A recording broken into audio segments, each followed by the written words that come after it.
एक दिन एक चोर ने एक मंदिर में जाकर देवी देवताओं के सारे सोने चांदी के गहने व मंदिर के घंटे चुरा लिया।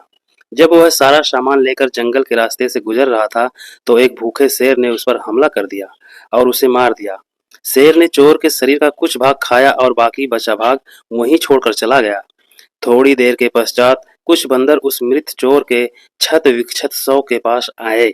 उन्होंने वहां से कुछ जेवर उठाए और चले गए। एक बंदर ने चांदी का घंटा उठाया और उसके साथ खेलने लगा। उसे घंटे की आवाज बहुत अच्छी लग रही थी।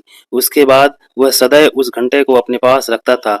वह जंगल जहाँ यह सब हो रहा था एक विशाल पर्वत के ऊपर था।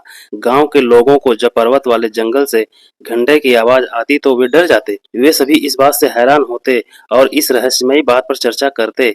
एक दिन एक बहादुर युवक ने उस घंटे की आवाज के रहस्य का पता लगाने के लिए उस जंगल में जाने का निर्णय किया। शीघ्र ही वह जंगल में पहुंच गया, जहां उसे चोर का क्षत विक्षत शव पड़ा हुआ दिखाई दिया। अचानक उसे घंटे की बजने की आवाज सुनाई दी। उसने उस आवाज तक पहुंचने का बहुत प्रयास किया, परंतु उसका प्रयास विफल रहा। वह घबराकर पर्वत से उतरकर अपने गांव वापस आ गया और गांव वालों से बोला, पर्वत के घने जंगल में एक कुख्यात चोर का शव क्षत विक्षत अवस्था में पड़ा है। उसकी आत्मा जंगलों में भटक रही है और वह आवाज उत्पन्न करती है। वह धूर्त आत्मा जंगल में आने वालों को मार देती है। घंटे के बजने का अर्थ है एक और व्यक्ति की मौत। नव युवक की इन बातों से सभी गांव वाले इतने अधिक भयभीत हो गए कि उन्होंने उस पर्वत की ओर जाना ही बंद कर दिया। शीघ्र ही यह बात वहां के राजा के कानों तक पहुंच गई। गांव वालों में इतना भय देखकर वहां के राजा ने घोषणा करवाई, जो भी व्यक्ति पर्वत को उस धूर्त आत्मा से मुक्त करवाएगा उसे उचित पुरस्कार दिया जाएगा। राजा की यह घोषणा शहर में रहने वाली एक बूढ़ी औरत ने भी सुनी। वह आत्मा व भूतों पर विश्वास नहीं करती थी। घोषणा सुनकर वह तुरंत राजा के पास गई और धूर्त आत्मा का पता लगाने के लिए जाने की आज्ञा मांगने लगी। राजा ने उसे खुशी खुशी जाने की आज्ञा दे दी। कुछ ही दिनों में वह बूढ़ी औरत पर्वत के घने जंगल में पहुंच गई। वहां उसने चोर का आधा खाया हुआ मृत शरीर देखा। वहां चोर के शरीर के पास अब भी कई कीमती गहने बिखरे पड़े थे और शेर के पंजों के निशान भी थे। चोर का आधा खाया हुआ शरीर सारी कहानी सुना रहा था। तभी वह बंदर अपने चांदी के घंटे के साथ वहां आ गया। जंगल के अन्य बंदर भी उस घंटे को बजाना चाहते थे, इसलिए वे सब भी उसके साथ ही चल रहे थे।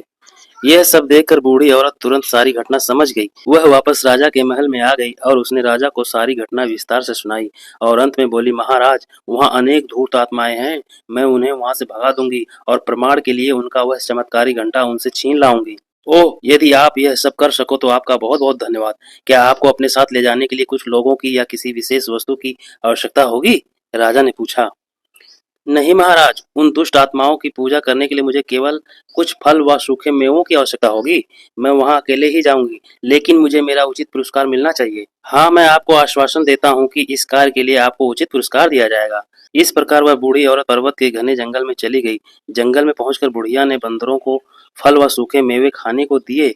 उन्हें खाने के लिए शीघ्र ही वहां अनेक बंदर एकत्रित हो गए। चांदी के घंटे वाला बंदर भी वहां आ गया। सभी बंदर बूढ़ी औरत द्वारा दिए गए फलों व सूखे मेवों को खाने में व्यस्त हो गए। नजर बचाकर बूढ़ी औरत ने चांदी का घंटा वहां से उठाया और अपने थैले में छिपा लिया।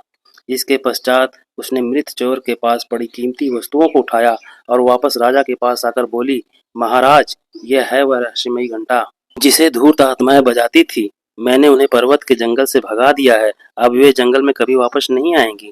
राजा ने बूढ़ी औरत का धन्यवाद किया और उसे अनेक बहुमूल्य उपहार दिए।